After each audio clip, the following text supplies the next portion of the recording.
Здравейте, уважаеми госпожи и господа. Удоволствие, чест и привилегия за мен, че отново съм заедно с вас. Вие гледате предаването Политика и спорт. Във втората част имаме удоволствието, съм поканил една емблематична фигура в интелектуалния свят, но след малко ще ви го представя. Обаче, преди да започна с уважаване гост, през цялото на историческо развитие, геният на отрицанието обсебил цялото на историческо развитие.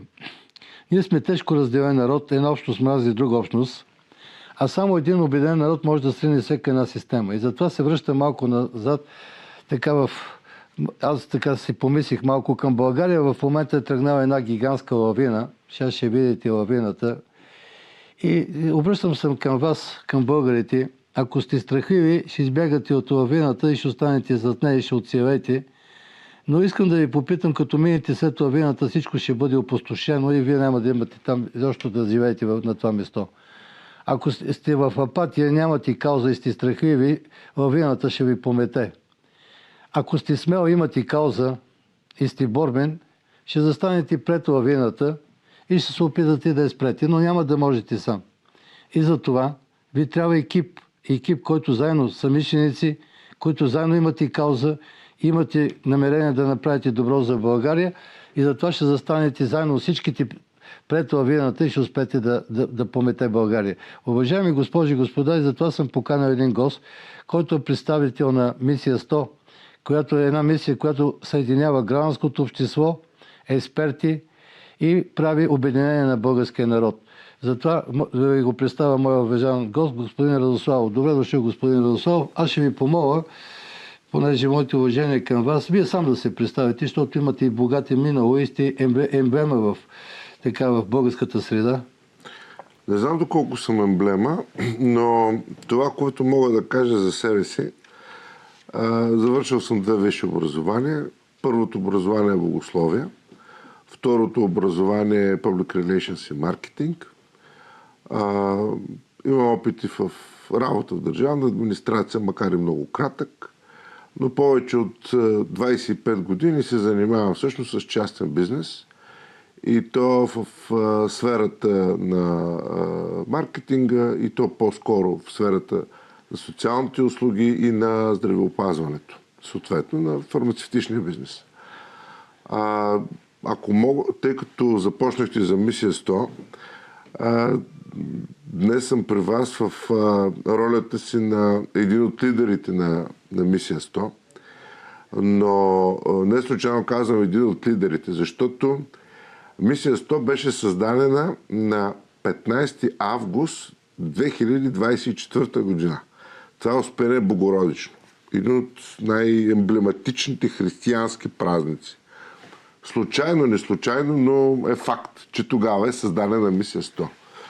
Първоначалната идея, когато основателите на мисия 100, господин Кристиян Кръстев и професор Миронова ме поканиха, те ми казаха: Станиславе, искаме да намериме поне стотина човека в тая държава, които имат някакви лидерски умения и то по места. Не е концентрирано в София, защото София не е България в никакъв случай. Искам да ви кажа, че 2 години по-късно, сега, лидерите не са 100. Хиляди са лидерите на мисия 100. Аз съм много, впечатлен и щастлив от развитието на тази идея, защото това е идея, която набъбна с енергията на много хора. И то на много хора, които наистина са лидери в техните области, експерти, хора, които мислят, хора, които ги вълнува какво ще се случва с техните родители, с техните деца, с техните внуци. На различни възрасти са хората там. Аз понеже бе го познавам госпожа Миронова и господин Кръстев, Кристиян Кръстев, но ми направиха впечатление, че са много ерудирани хора, интелектуалци и с много добра визия за България, която го твърда. И който ми направи голямо впечатление, че вие мисия 100 обединяват и гражданското общество заедно с експерти, което ви прави чест. Обединяват и го, не го разделяте и предлагате нов обществен договор. Какво имате предвид по това нещо? Точно, нов обществен договор. В един договор винаги трябва да има две страни, нали така? Да. Които да се договарят. От едната страна е, разбира се, тези, които упражняват властта. Защото властта, това е хубаво човек да го има като начин на мислене, че властта в крайна сметка е временна. Тя се дава от народа и е за народа, нали така? Всъщност хората избират техните публични слуги, които би трябвало да бъдат всъщност политиците, за да служат на тях. Затова правиме избори, когато правиме някакви избори, независимо за какво. Този договор, нов обществен договор, е свързан с това, че от едната страна властта да бъде прозрачна. Т.е. това, което се прави за хората и в името на хората, да бъде ясно защо се прави, от кого се прави и кой поема персонална отговорност. От другата страна на този договор стоят всъщност гражданското общество, но то не е безлично това гражданско общество. Напротив, там също има точно такива конкретни лидери, конкретни хора, които искат да упражняват контрол и трябва да упражняват контрол. Този контрол може да се изразява не само в, в писане на постове в Фейсбук или социални мрежи, а напротив в приемането на определени граждански позиции. И много важно е да кажа, че в България, тъй като сме свикнали единствено и само да критикуваме, хубавото е, че част от този договор, който предлага мисия 100, е конкретни решения. Тоест не само да казваме какво не е хубаво, ами как да стане по-хубаво. Как да имаме цели, които са, например, в този обществен договор. Хубаво е хората да си свалят приложението на мисия 100, да видят, че там има разписани цели, разписани идеи, които са до 2040 година. Тоест не да мислим на парче, не да мислим в 4 годишни парчета, мандати, а да мислим наистина по-глобално и по-далече бъдеще. Значи с една дума, Оскар Уайлд, не знаете какво беше казал. Всички сме в канавката, ама някои гледат към слънцето. И мисия 100 и хората в мисия 100 гледат към слънцето. Това означава, че цялият български народ ще почне да гледа към слънцето. Така е да го кажем. Вижте, лидер по принцип означава хора или човек, който трябва да увлича. Но как увлича един лидер? На първо място с личен пример. И на първо място с много труд, за да повлече хората след себе си. Двамата лидери, които са в момента на мисия 100, са доста така интелигентни хора и можещи, защото Аристотел, нали знаете какво е казал? Безсъдство е, когато не знаеш за какво има сили и за какво не. И предполагам, че вие от мисия 100, всички лидери, не само Кристиан Кръстев и професорката Миронова, а и всички лидери из България знаят, че има сили да направят нещо добро за България. Аз до сега, откровено казано, съм опитен журналист и политик, но не съм виждал такава платформа и не съм виждал такова гражданско движение, но не е крайно време това гражданско движение, мисля 100, то си остава гражданско, но да вземе повече в активната политика да участва по някакъв начин. Разбира се.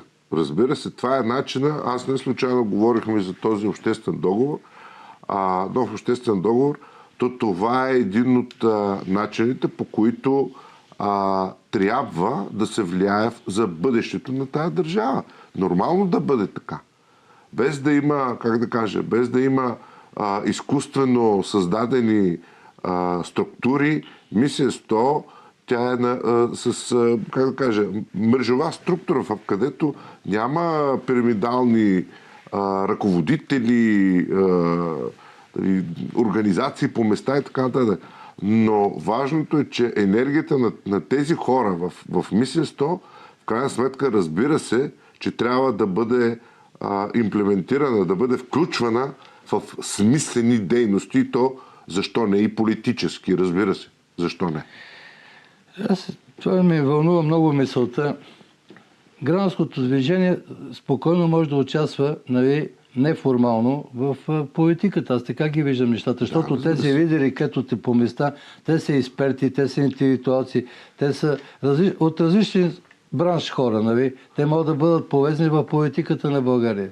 Разбира се, стига да бъдат потърсени. Разбирате? А вие търсите ли?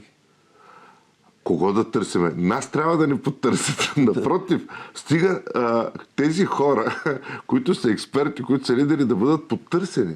Защото какво се случва? Всъщност, в България се оказа, че има изключително много кадърни хора, наистина. Много хора, които имат качества. Много хора, които имат визия. Много хора, които имат достоинство и мъжество да заемат позиции. С чест и достоинство. Да. Разбира се. Но те не са търсени. Защо не са търсени? Ето аз път на вас се задавам този въпрос. Риторичен въпрос. Веднага ще ви отговоря, защото ще им плечат на тези непоносимо, некадърни, патологични, обременени хора, които управляват 36 години в България. Ето за това ви казвам. Веднага. Вие го казахте. Аз го казвам най-отговорно, защото съм вътре в нещата толкова вътре, колкото никой друг не е. Патологично некадърни хора управляват 36 години в България. Разбирате ли? Ето примера с район Средец. Аз 2 пъти гласувах за Трайчо Трайков. Той ме предаде, върна района в епохата на средновековието. Първият мандат. Втория мандат 3 години го върна в епохата на каменната ера. И беше напуснал от една министра, там не знам каква му е, има и далавера, няма и той ще каже. Сега пак иска да се връща. Това политическо недоразумение. И това ме амбицира да се кандидатирам за кмет на район Средец, защото аз съм раждан, аз живея в сатирата, не до сатирата, а вътре в сатирата живея. Живота ми е минал в сатиричния театър и народния театър. И едно такова недоразумение да ме управлява вече ми идва повече и затова искам да се кандидатирам, да мога да направя за тези качествени хора. Там не трябва изобщо да влизат като НПО-та, като партията на това, но не. Там е мажоритарно, там ме познават всички. Обичам ги всички. Цял район Средец са ми приятели и роднини, деца казва, ние там сме една малко общо сме всичките роднини. И затова ме накара да се кандидатирам. Ще ме подкрепите ли в тази мисия 100, ще ме подкрепи ли за избори? Да. Ето, казвам ви го в ефир. Да, ще ви подкрепим. Това е най-голямата гражданска... наистина. Защото виждам във ваше лице мъж. Извинявайте. Ама в тия времена, в които живееме, то много малко мъже останаха. Аз съм единственият старши преподавател, който, по футбол, който дига 170 кг от Южанка. Поне това мога да направя. Първо. Ще върна спорта и културата в общината. Ще върна зелените площи, между блоковите пространства. Елате да видите, живота ми е минал на седмочисленици градинката. Елате да видите какво насипно състояние. Долу градата на Сатиричния театър има цяла купчина бокуци. Това го няма ако отидете в факултета, го няма. Това е само, че факултета, центъра на София е факултет. Вижте, понеже аз съм прагматичен човек и като ви казвам да, нека и вашите зрители да разберат, че това не е емоционално решение в момента. Аз лично и мисля, че и всички мои съратници в мисия 100 ще ви подкрепим, защото наистина трябва да бъдем поканени. За което наистина много ви благодаря, че ни поканихте. За мен е чест. С всичко каквото аз мога да направя, тук вече говоря в лично качество, веднага ми хрумва следното нещо, което мога да ви подкрепя. В крайна сметка, част от моите занимания, от моята сфера на експертност е свързана с това. Аз повече от 4 години, например, се занимавам и съм създал първата в България социална услуга, която е изцяло българска разработка за дистанционна грижа за възрастни хора, съответно. Това, което веднага мога да ви кажа, че поне за 50 човека в общината, в Средец, аз ще мога да подсигуря такава грижа. Ето, казвам ви го в ефир. Веднага. В смисъл дистанционно да се наблюдават в какво състояние са така? Наблюдава им се кръвното, наблюдава им се пулса, наблюдава им се здравословното състояние. 24 часа в денонощието има медицински лица, те могат да се обаждат, ние да им се обаждаме и така нататък. Неща, които наистина Това е услуга, която вече развивайки 4 години, смело мога да кажа, че ние всяка седмица буквално спасяваме човешки животи. В цяла България. В момента потребителите са над 500-600 човека. Ето, това е нещо, което аз мога да направя веднага за вас. Например. И да ви подкрепя с нещо конкретно. Да, благодаря ви за това. Със сигурност ще мога да ви предложа нещо, което аз мога да направя, не да ангажирам някой друг. Аз лично ще мога да направя за вас. Какъв нов модел на управление мисля 100 предлага? Нов модел, някак си така. Усещам в тези лидерите, че има някаква визия за нов модел. Какво имате предвид по това нещо? Нов модел в какъв аспект? Нов модел на управление, нещо. Дигитално управление може би имате или какво? Дигитализацията, аз не случайно в тази посока съм се насочил също. Да. Не случайно ви казвам за ето това е дистанционна грижа за възрастни хора от разстояние. Дигитализацията в съвременното ни общество и идеята на мисия 100 е свързана с това, че тя би трябвало да навлезе в колкото се може повече аспекти на ежедневието на хората. Защото ежедневието на хората би трябвало да бъде облегчавано. Това е смисъла на дигитализацията. От една страна. От друга страна, дигитализацията е свързана с пестенето на обществен ресурс. Тъй като ако бъдат дигитализирани много от дейностите в администрацията, тогава ще отпадне и необходимостта от плащането на много заплати. Ето. Излишни заплати. Аз не говоря, че администрацията е излишна. В никакъв случай. Но защо не да бъде оптимизирана? Марк Твен е казал, има две важни дати в живота на човек. Едната е рождената дата. Другата е когато разбереш защо се родил. Вие втората дата вече знаете ли коя бе? Защо съм се родил? Да. Знаете ли, аз през живота си, това е много труден въпрос. Много труден въпрос. До този момент нещото, което знам и заради, може би, първото ми образование е най-важният, може би, част от този отговор е свързан с това най-малкото да не правиш лошо на друг човек, за да не ти правят на теб. Най-малкото. Поне това да не правиш. Втората дата на мисия 100 да подобри живота на хората ви. Как да го формулираме? Втората дата на мисия 100. Първата дата всички знаете кога сте родени, а втората дата на мисия 100 мисля подобряване живота на българите, така казано малко така кеширано, ама вие имате сериозна платформа, сериозна програма за развитието. Така, аз споменах за 2040 година. Не знам коя ще бъде втората емблематична или поредната емблематична дата на мисия 100, но знам едно със сигурност, че такива платформи, такива идеи, и то идеи, които се възприемат вече от много хора, това е начина да си върнем достоинството.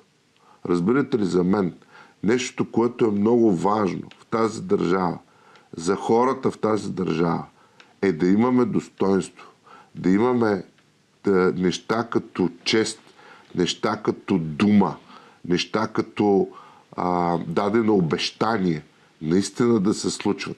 Да, може би на някои от вашите зрители това звучи много наивно, но имайте предвид, че то част от нещата, които се случват в бъдещето, са измислени или е дадена енергия за тяхното случване от визионери, от хора, които мислят малко по-напред. Години, десетилетия, понякога и векове. Хубавото е, че в нашата българска история сме имали такива хора. Господин Васлов, искам да ви кажа, вие ме подкрепяте мисия 100, за което ви благодаря. Там са страшно интелигентни хора и можещи. Издигаме партия Свобода. Ще ви кажа защо се съгласих. Аз съм земеделец, Никола Петковис.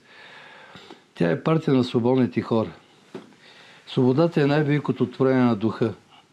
Свободата не се предава по кръвен път. За нея се воюва всеки ден. Аз съм воювал за моята свобода. Отказал съм се от министра да си остана без НДСВ Никола Петковис. 2001 година царя ми каза: стани член на НДСВ. Аз го учредих НДСВ. Пред цяла България го казвам. Бойко беше до мен охрана и така нататък. Аз казах: не, аз не мога да бъда член на НДСВ, аз си оставам земеделец. Там има хора, които са свидетели. Така че свободата е най-великото творение. Затова реших. Отделно искам да ви кажа, че наистина свободата в България искам да се върне. И аз мога само това да кажа, че кое ми харесва от вас: общественият договор, който вие го предлагате. Аз също ще предложа обществен договор между мене и хората на район Средец. Всеки месец ще правя събрания, събираме се в една зала, ще пиеме по едно кафе, дет се казва, и ще поемам критиките, които не съм свършил, и ще давам отчет пред хората от Средец.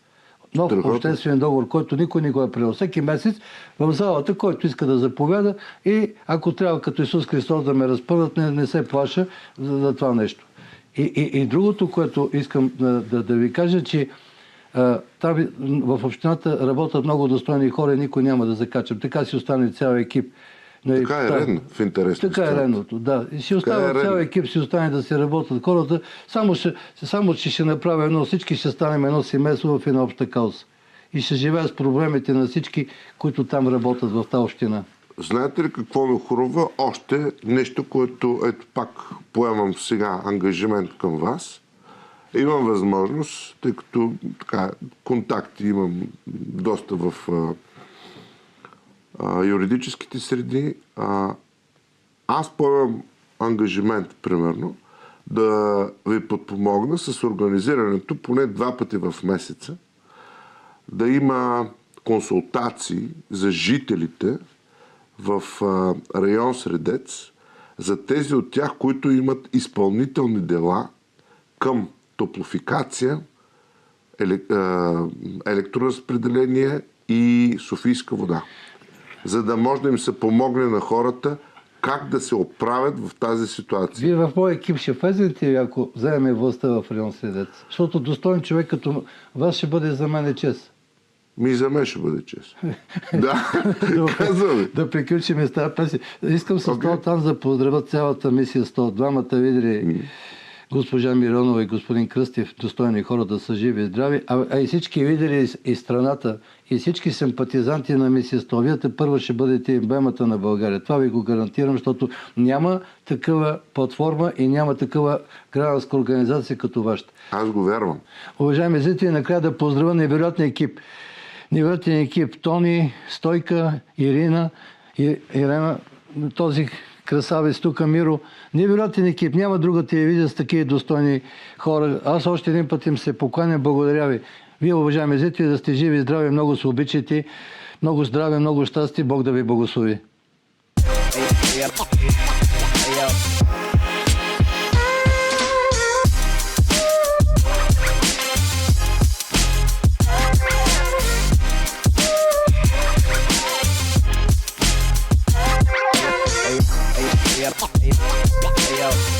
Hey, yo.